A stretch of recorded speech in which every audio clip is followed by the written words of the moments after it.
3 minutes na? 2 minutes. Ayun. So guys, our ride is coming. I booked it when it is like 10 minutes away and now it's coming. Hi, good morning. Hello. Hello, hi. Okay. Yeah.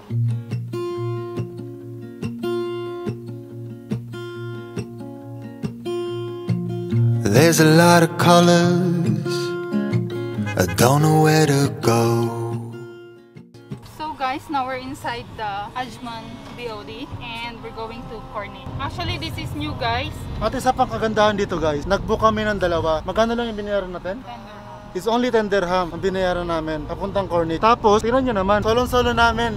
So actually, we've been using this for I think 5 trips already. But ayun, never pa kaming naka-experience na may other passenger in the car. Ayun, solo-solo namin every time. Tsaka pag nag-book ka kasi, so makikita mo kung ilang minutes siya available. So nung nag-book ako today, merong available ng, I think may dalawang option siya, may 7 minutes and then 10 minutes. Pero hindi pa kasi kami ready for that 7 minutes. So binuko ko yung 10. So at least on time siya, makikita mo yung update ng time. So hindi ka na maghahantay sa babaan like pag minsan sa taxi, bababa ka, maghihintay ka waiting for taxi and it takes time bago mag-arrive. Yun, dito at least may time ka pa kasi alam mo kung anong oras siya darating. Sobrang useful niya talaga guys. Especially sa mga, alam mo na, yung medyo walang masyadong budget, walang pang taxi, walang sasakyan. You can go anywhere. And one more thing, kasi kapag nagta-taxi dito, kailangan lagi kang may change. Eh dito, kahit wala kang cash, okay lang kasi ito yung gamit namin dito. Ajman Masaar card. Yan, ganyan siya. Actually, itong card na to, ginagamit ko rin to sa bus from Ajman, Dubai. Kapag may duty ako, ito yung ginagamit. So, reloadable siya na parang null card, which is very convenient. And also, you can load as well in online or sa mga machine. Napaka-ano niya, easy to use. And yun, at the same time, it saves time if you load in online or, yeah, that's it.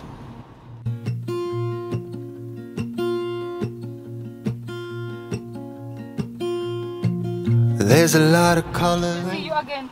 thank you sir. It's second time I think now. Yeah, second time. Okay, bye. Ajman BOD. Ayun guys, so we're here now. Yeah. Bring up niya kami. And actually, it's our second time now with him.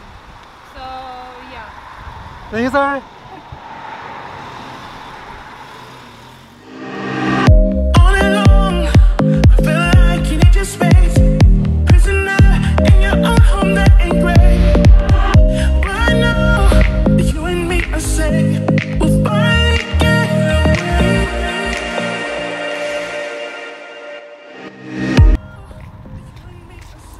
Dami na nagjo-jogging. Ayan o.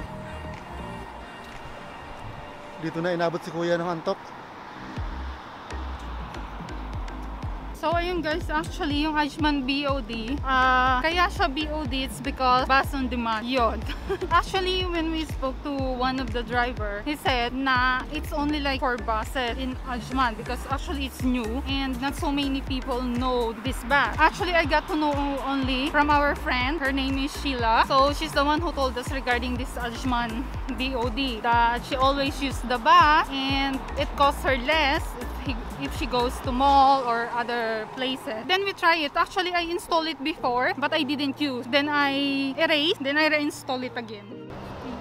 Sarap pang lakad-lakad. Yeah, kasi hindi pa masyadong mainit. Malamig ang simoy ng hangin. Last time yata guys na pumunta ako dito, parang ang dami na nagbago dito ngayon. Parang nire-renovate nila ngayon yung yung seaside nitong corniche.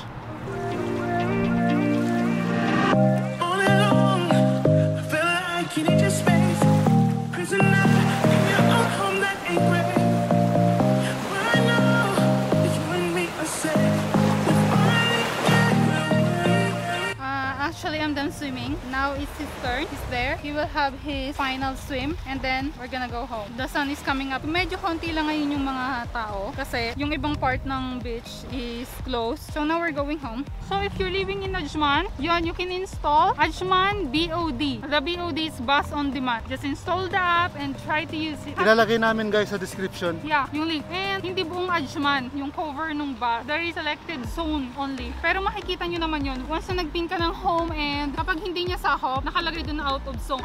Madali lang naman siya gamitin. User friendly. Light me up, don't you stop, 'cause tonight Show me how you get on down. Just got home. Kapagod? Pagod ka? Pagod ka? Not really. Not really.